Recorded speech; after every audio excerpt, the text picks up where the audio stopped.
Hey guys, welcome back to the Roissy Reader. Today's installment will be a reading of the article entitled Chicks Dig Jerks, Prison Tryst Edition, originally published September 27th, 2011. If you've been in a comfortable relationship for a while, or your game is so tight that you steal girls from jerks, or you and your wife share Hallmarkian duties raising your children, you might forget the true nature of women and the crass biomechanical processes that motivate their loin lust, which is why a helpful reminder every so often is just what you need to keep your mind focused. Quote, Oklahoma warden's wife convicted of aiding escapee. The wife of a former Oklahoma prison warden who disappeared with a convicted murderer only to be found living with him in Texas nearly 11 years later was found guilty Wednesday of helping him escape. Jurors visited the prison grounds where Bobby Parker, 49, had lived with her husband, then returned to the Greer County Courthouse and determined she left willingly with Randolph Franklin Dial in 1994. Parker did not testify, but after being found living with Dial in 2005, insisted he had kidnapped her and threatened to harm her two daughters if she tried to escape. Unquote. Yep, women can't get enough of that asshole vibe. So much so that they'll even leave a man whose occupation, prison warden, suggests authentic asshole, to be with an even bigger asshole, a convicted murderer. Talk about hypergamy. Maybe a new term should be coined for women whose hypergamous instinct for assholes causes them to go down market for the thuggish dregs of manhood. Masocamy. Of course, in the evolved frontal lobes of their brains, women know that society frowns upon their unquenchable attraction for assholes and douchebags.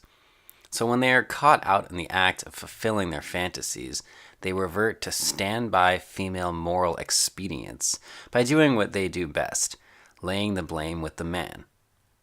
In this case, Bobby Parker claimed her killboy lover had kidnapped her and threatened her two kids if she left his erotic embrace. Naturally, it's a lie, which is exposed rather humorously in the article. Quote, Dial died in 2007 at age 62, but until his death, he backed Bobby Parker's version of events, that he drugged and kidnapped her, then kept her from calling police or her family by threatening to harm her family, even after he had suffered a heart attack and was hospitalized. Unquote. Yeah, real difficult to get away from a man laid up in a hospital bed with an ailing ticker. Funny how women have none of these troubles leaving betas who cease turning them on. The real victim in all this is the jilted prison warden hubby, who, through no fault of his own, found himself on the receiving end of a woman's runaway lust for bad boys. I guess managing a prison filled with some of the worst alpha scumbags wasn't enough to sate her vagina's yearning. A woman's cross to bear, you know?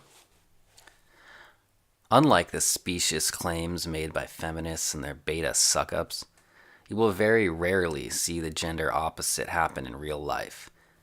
It's a black swan event indeed when a man leaves his hot wife for a female convicted murderer to help her escape prison and live with her for 10 years. Men simply aren't wired like women. For men, it's looks over everything. For women, it's attitude over everything. Nor are feminists correct when they say that the women are really attracted to the fame of high-profile murderers and not the embodied asshole attitude. Sure, that contention might be true for a select few cases like Ted Bundy and Richard Ramirez, but most cases of women seeking the meaty intrusion of jailbirds are like this one where the convict is not famous, but just another filthy turd trapped in the bowels of the prison system.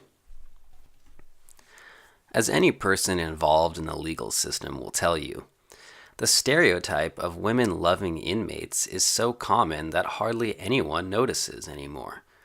Well, this blog will make sure that the noticing never stops. Now, not every woman will swoon for a swindler or a murderer, but all women possess an irredeemable attraction for men who are at least a little more asshole than the men within their social milieu. Bobby Parker's spread for inmates, while Hillary Clinton's spread for narcissistic manipulators. It's a difference of degree, not kind. Just a little helpful reminder should the swoon of romance ever take your eye off the ball. And that'll wrap up today's entry.